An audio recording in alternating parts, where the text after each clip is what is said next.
दैव भाग्यमा मेरो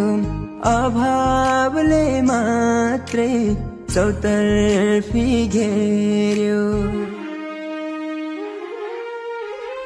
के लेख्यो दैव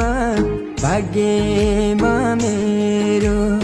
अभावले मात्रै चौतर्फी घेर्यो मन बस्दैन तिरैले कठै लान्छ क्या हो पिरैले मन बस्दैन तिरैले कठै लान्छ क्या हो पिरैले मन बस्दैन तिरैले कठै लान्छ क्या हो पिरैले